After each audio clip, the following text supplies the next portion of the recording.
Having me. Great to be here. Okay, what we do is that we take a look at headlines. We'll be starting this morning's program with headlines from The Tide. We'll also take a look at stories from the Port City News. These are indigenous dailies located here in River State, Port Harcourt. In The Tide this morning, we have a lot of interesting stories. And the first one we're taking a look at here says Nigeria gets largest share of IDAs, $93 billion for resilient, robust economy.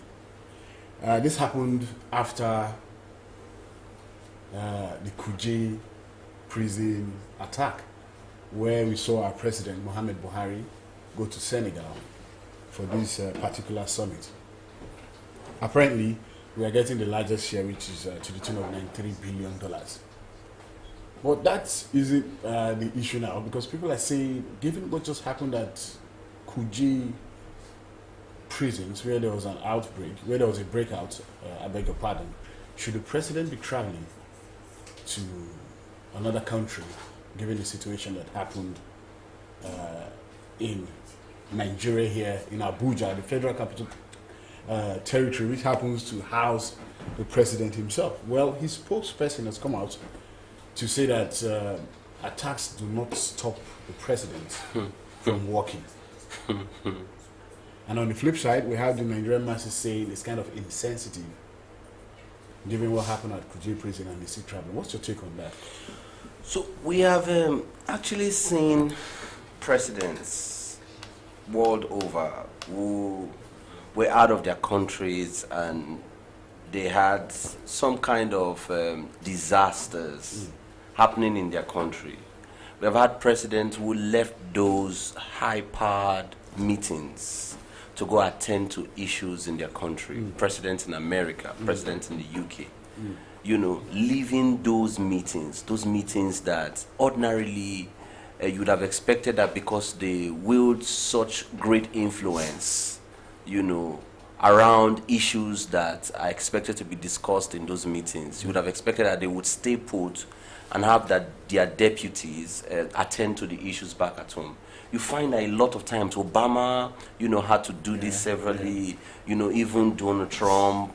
You find that they are leaving those meetings and they are going home to attend to, you know, the issues at home. And what we have here, it's not like he had even gone to the meeting, that he was even around there. He was in. He visited the attack. Yes, he was here in the country.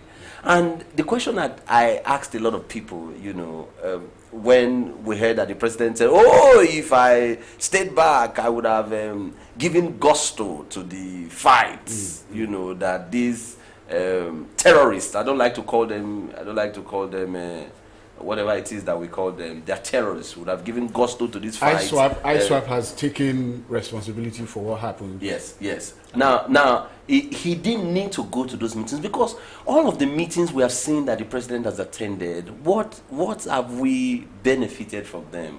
What in the times that the president traveled out of the country came to us as dividends? Why do you necessarily have to always travel as a president? Not that you are sending your deputy, not that you are sending the Minister of Foreign Affairs. You are not sending anybody. So what's the function of all of those functionaries, quote and unquote, in the first instance? So for me, I think that we have taken governance to a level, and it cannot go lower than that level under the President Muhammadu Buhari's administration. I'm sorry to cut you. Yes. In just last month, that was in June, he had traveled 4 times. Yes. Actually, in this year, he has traveled about more than 11 times, actually. Yes. And considering what indeed has just happened, the prison break, he had envoys go before him to Daura, and they had terrorists attack them. A lot of us would think that this truly is the time to, you know, do away with some invitations and stay in the country and focus on issues concerning the country. I like the way she put it. She said prison break reminds me of a popular Michael Schofield. Yes. She made a pertinent point there. Yes. Before the Kuje prison attack, his advance convoy was attacked somewhere along Dusema. And that is where the former NYSC, I did my National Youth Service Corps orientation camp at Dusema, which I knew is a major entrance before you get to the main Katsina town. Okay. And his advanced convoy, yes. I want to believe that when you say advanced convoy, it means this is actually the convoy that picks up the president himself, if I'm not mistaken.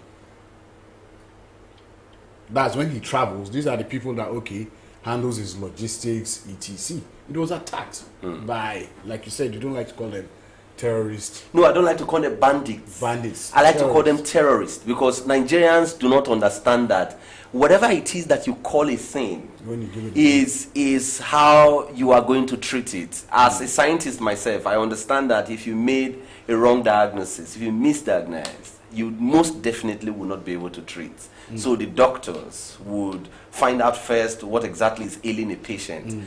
And it's after having found what that challenge is that they can prescribe, treatment regimen to addressing those issues. If you looked around the world, all of the professionals, they did diagnosis first before they attended to challenges. You find the architect will come to the ground and will look at the ground. You find the engineer will come to the ground, look at the ground, look at the soil, look at everything. They made diagnosis before they prescribed treatment. But you see, in our country for over 3, 4, 5 years, when these terrorists began terrorizing Nigerians, we kept on calling them different kinds of names. And did you wonder why we were unable to deal with them? Because we were calling them bandits. Bandits are not more than robbers.